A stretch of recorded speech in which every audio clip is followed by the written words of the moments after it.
Could be both. Good morning. Morning. It's Wednesday, it's the 12th of June, and it's not as nice as it was yesterday. No. It's quite grey. And do you know what now? I'm going to describe the weather in one word. The childminder arrived this morning and just went, "What's the story with this shit weather?" I was like, I know. I don't know what story. It's cat. It's quite chilly. My Facebook memories from this time last year are of you and I on air doing our video, and we're talking about how it was 22 degrees outside. We were just coming into the start of that heat wave. Oh, no. Yeah. Anyway, that's today, lads. Meh. Okay, it was far from meh on the 3:05 p.m. train from Galway to Houston Station yesterday. Fierce excitement on that train because a little baby girl was delivered on that train. That's pretty cool, isn't it? I hope but see, the thing is now, I guarantee that they didn't charge her.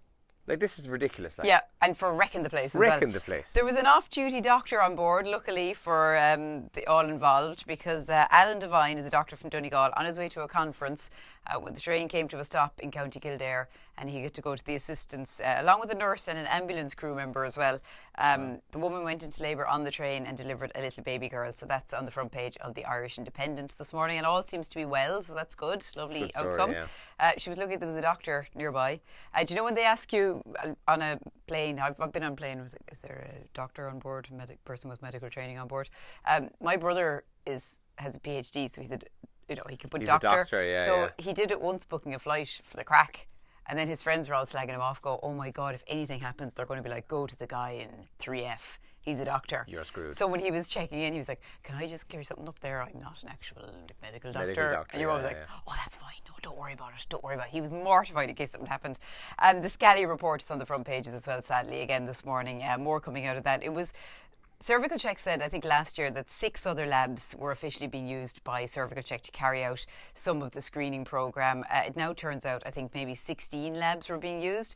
So the shocking extent of the transfer of slides to locations like Grand Rapids, Michigan, to Illinois, Hawaii, Manchester, and lots of other places, part of this second investigation by Dr. Gabriel Scally, and the details of that were revealed yesterday. The Examiner's front page this morning, again, same story. Fears over lab in 90,000 cervical checks as the smear test outsourced to the unaccredited Manchester lab. There's an amazing photograph that looks like something out of a horror film on the front page of the Examiner as well. It says red alert, and it was one of the demonstrators who were dousing themselves in fake blood outside Leinster House yesterday. Look at that, lad. Doesn't it look like something out of The Walking Dead? Oh my God, that's awful. Yeah, it's pure freaky looking. And homeowners face modest property tax hikes in 2021 is another story in the Examiner this morning. A friar in Kilkenny doing loads for PR within the Catholic Church because he stunned a congregation recently when he described people who believe in contraception and abortion as morally rotten, and he compared gay people and people who have sex before marriage. He called them infected zombies. Brother Tom Ford, who lives in 2019 apparently, made these startling allegations to churchgoers in Kilkenny over the weekend. So the Irish Mirror covering this story this morning. 2 men arrested after complaints made to Gardaí about drug use on the Dublin to Cork train. So while a baby was being born on the Galway to Dublin train, people were snorting substances on the other train, apparently. This is video footage that has emerged on the Irish Rail Service, and 2 men were arrested by Gardaí on Monday evening after complaints were made by other passengers on the train. That's also a story in the Mirror today. Some of the top trends that we're waking up to this morning. Thailand is trending for all the wrong reasons. They set a world record last night by losing 13-0 to Team USA in the World Cup. Oh, God. It was 3-0 at half time. Oh, that's which means terrible. They conceded 10 in the second half. Oh, jeepers. Yeah, 13-0 last night in their opening game in the Women's World Cup.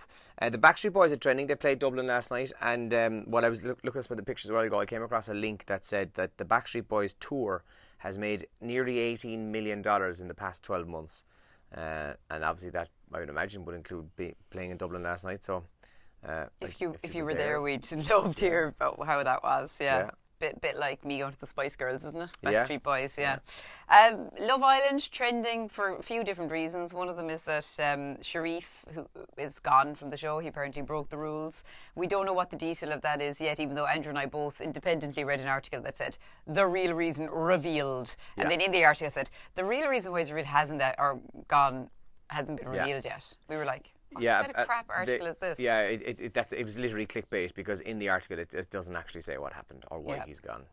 And Maura Higgins is trending. Have you heard of Maura Higgins? Well, she's from Longford and she's the newest face on Love Island. That's your one, Maura Higgins. I tell you, do you know what? It's people will sit down and they'll watch Love Island, and that's exactly what they do. Oh God, that's your one, Maura Higgins. Do you remember I was in school with her? Yeah, that's Maura Higgins there and all that. And then there'll be other people going, oh my God, Maura Higgins is on Love Island. I shifted her. Yeah, there'll be a lot stuff of that. Like that. A lot of that kind of stuff. I went to my yeah. debs with her. Yeah. A poll was carried out somewhere to find out the best music year of all time. So I know I heard Francis talking about the 80s yesterday. He played a couple of back-to-back clips and or songs rather, and he just came back afterwards and just went like, what a decade for music. So it was a year in the 80s that was officially named the best year ever for music. Yeah. 1984. 84. So we might do some stuff from 84 on the show this morning, or a couple of tunes. But by all accounts, according to this poll, it's the greatest year for music. So that's interesting. Ever. Also, yesterday, Who's for Breakfast was won yesterday, in case you didn't know. And we spoke on air about her husband, Tom Brady. It was Giselle Bündchen was the answer. Tom Brady hasn't made the top 10 list of the world's highest paid athletes for the last 12 months, which is very surprising. For the first time I think in it's a long the first time, yeah, because I've just reading there this morning. It's Lionel Messi is currently the world's highest paid athlete, followed by Ronaldo, and then I think LeBron James. But going through the top 10 this morning, Tom Brady's not on the list. Oh, which is surprising. I thought he would be after they won the Super Bowl, so maybe he will be again next year. Is it because he's coming to the end of his career? I think he just signed a new extension, so he's got another massive deal on the table from. Okay, cool. I'd say winning the Super Bowl, not winning it last year, probably meant he didn't get a load of bonuses, whereas they did win it this year. So I bet he'll be back in there again. Giselle Bündchen was the answer we're looking for the past few months. So we've got a brand new Who's for Breakfast starting today. We're right back down at €50 for that. We'll play it in both hours of the show, so make sure you stay tuned for your chance to win some of that cash. Yeah, and it's all thanks to Moriarty Centra and Central Car Sales in Farn 4. So 50 quid, that's where we're up to, that's where we're at this morning. Brand new voice, he is going to be tough. Is that a clue? I mean, yeah, it is. He's going to be tough. Okay, so cool. I personally think he's harder, but we'll see. Okay, so there's your first clue. He's harder than Giselle Bündchen. We'll play it again, or we will play it for the first time on the show this morning at about 7:20. You'll get your first listen to that. Yeah. Right, that it? That's it, yeah. Let's do this. Right, we've got a show starting in a couple of minutes. You can leave a comment here, or you can text or WhatsApp us. And we do hope you have a great Wednesday, whatever you get up to. Talk to you soon. Good luck. Bye-bye. Good luck.